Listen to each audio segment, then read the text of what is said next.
Chapter 3. A Star is Born. Virgo?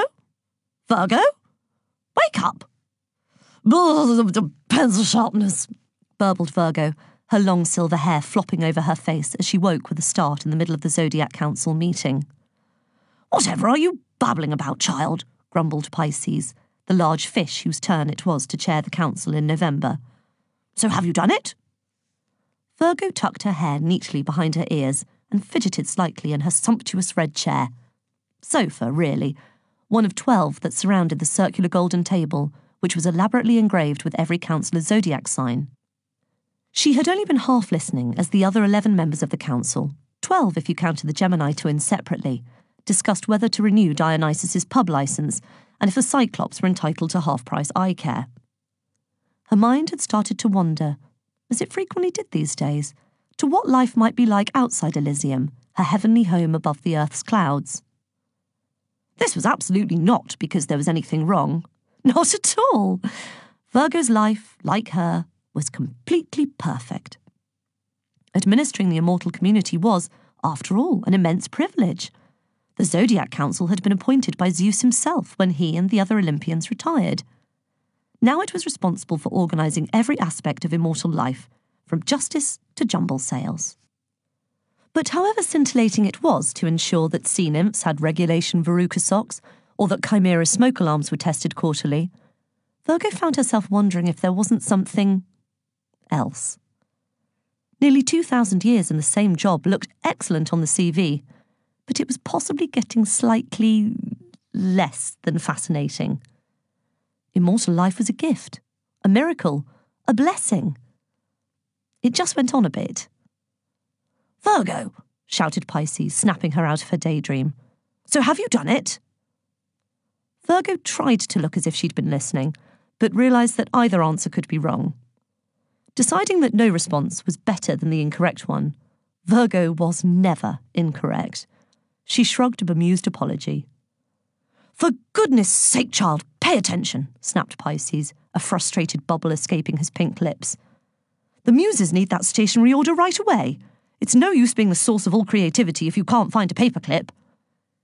Yes, absolutely right, of course, said Virgo, picking up her golden quill and scratching paperclips on a piece of parchment. A job. Excellent. That should keep her busy for... She looked out of the council chamber's glass pyramid at another perfect day in her perfect home above the clouds. She knew how lucky she was. After all, who wouldn't want to live in paradise? It was, well, perfect. Once the council's business was done for the day, perhaps she'd fly a unicorn over the marshmallow meadows, or swim with the dolphins in the warm waters of Honey River, or possibly ride the roller coasters at Wonderland. Or maybe not. She'd done all of those things yesterday. Or was it the day before? Or last week, maybe? Virgo couldn't remember, and there was no one to remind her. But that was fine. Her life was completely perfect. And if she'd had any friends to talk to, she would have told them exactly that. So if we're happy to agree that Pan can do another stadium tour, so long as he stops by 11 so he doesn't upset the Furies, then I think that's everything, said Pisces. Ah, no. One more thing. Prisoner 42. A chorus of moans rang out around the chamber as Pisces produced a small golden flask. Virgo's ears pricked up. She'd always liked the sound of this job. It required a Zodiac councillor to deliver a dose of ambrosia to an immortal prisoner on Earth. It was particularly unpopular amongst the council, none of whom wanted to leave the warmth and comfort of Elysium to visit the cold and dirty mortal realm. But as the youngest councillor, Virgo had never yet been allowed to go. Her mind started to buzz with excitement as she shot her hand up. Any volunteers? Pisces asked. Virgo waved her hand in the air, letting out a strained grunt as she tried not to shout out. Anyone? Said Pisces, somehow oblivious to Virgo nearly exploding right in front of him. Anyone at all? At that moment, every other pair of eyes in the chamber had somewhere else to look. Whether it was something fascinating they had written down, something out of the window, or an imaginary speck of dust, of course no such thing existed in Elysium, on their purple robes. Not one of them met the fish's glassy gaze. Virgo stretched her left arm as high as it could reach, supporting it with her right to get some extra height. "There must be someone," sighed Pisces. Me, let me," Virgo blurted out. I mean, I could perform this task proficiently." The laughter of her colleagues echoed perfectly around the chamber. "Don't be ridiculous," snorted Aries, the golden ram. "You're only a child." "I'm 1,964, Virgo challenged to an outpouring of, "Oh, bless," from her colleagues. "No," declared Pisces finally. "This is an important job for an experienced counsellor. You stick to your paperclips." "But enough," snapped Pisces. "My decision is final." Virgo accepted this perfectly wise and fair decision without question. Curiously, at exactly that same moment, her golden quills snapped in her hands. "Well then, if we have no other offers, I volunteer Taurus," said Pisces to the bull, who was crocheting a scarf with his horn. "Me?" whined Taurus. "It can't be my turn again. Capricorn's never done it." "Oh yes, I have," snorted the indignant half-goat Capricorn, spitting out the pencil she had been chewing. "I had to do it in the middle of a plague. The place stank. If anyone's been shirking, it's Pincer Pants over there." "Put a sock in it, you old goat," yelled Cancer the Crab. "I went during the Norman Conquest. I caught so many arrows in my shell I looked like a hedgehog. What about Castor and Pollux? Just because they're one constellation shouldn't mean they only get one turn." "Bog off," huffed the Gemini twins simultaneously, and before long, as so often happened at council meetings, an ear-splitting fight had broken out around the golden table. "Take that, you big drip," yelled Scorpio as he hurled Libra scales at Aquarius, who threw his water jug at Aries, accidentally hitting Cancer and earning himself a very personal nip from her pincers. "Shut it, Goldilocks," shouted Sagittarius the Centaur, who fired a banana from his bow, splattering squashed fruit all over Leo's flowing mane. Virgo surveyed the unfolding carnage with a sigh. And then something strange happened. Virgo was perfectly aware that she had the perfect life in the perfect home. But at that precise moment, she knew that it was the perfect time to leave. Dodging the flying insults, fruit and body parts, she quietly picked up the golden flask, slipped it into her purple robes, and backed out of the council chamber.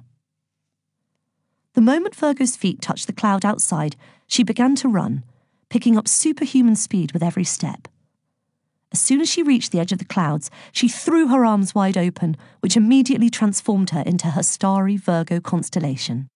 She felt the exhilarating rush and familiar warmth radiating through her as her body melted into a million glimmering stars from the feet up, and she whooshed into the air before plunging down through the clouds into the realm of Earth. This was as far as she'd ever been from home. There was still time to turn back. Perhaps this was a mistake? But then, Virgo reasoned, she never made mistakes.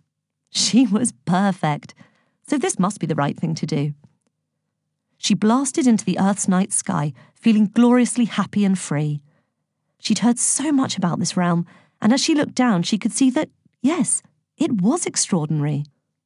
1 minute she was flying over dense jungle, pulsing with every species of creature imaginable. The next, vast deserts with no life in sight for thousands of miles. Some parts were filled with tall buildings and moving lights, others with nothing but empty and desolate wastelands. Strange scents filled her lungs, fresh green grass, salty ocean air, frozen mountain dew.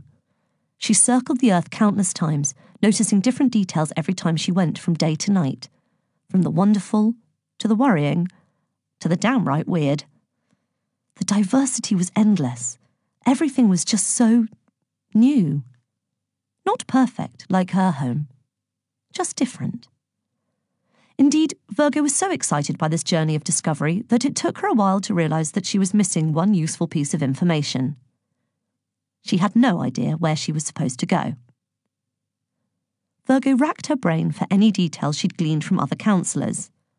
Leo had once mentioned that Prisoner 42 was held on a small island in the north, peopled with an eccentric breed of mortals who liked to drink tea and stand in queues. And Taurus had said that the spot was marked by a stone circle. But up high in the darkness, she couldn't make anything out. She decided to drop a little to get a closer look, and soon she could distinguish the tiny mortals scuttling around like ants below. What would it be like to meet one, she wondered.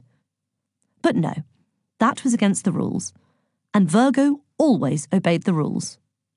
Well, nearly always. Finally, after she'd spent hours rocketing around the night sky, the stone circle leapt out at her in the darkness. How considerate of the mortals to light it up for us, she thought happily, and started to make her descent. This was all going to work out perfectly. She'd be back in Elysium for supper. What could possibly go wrong?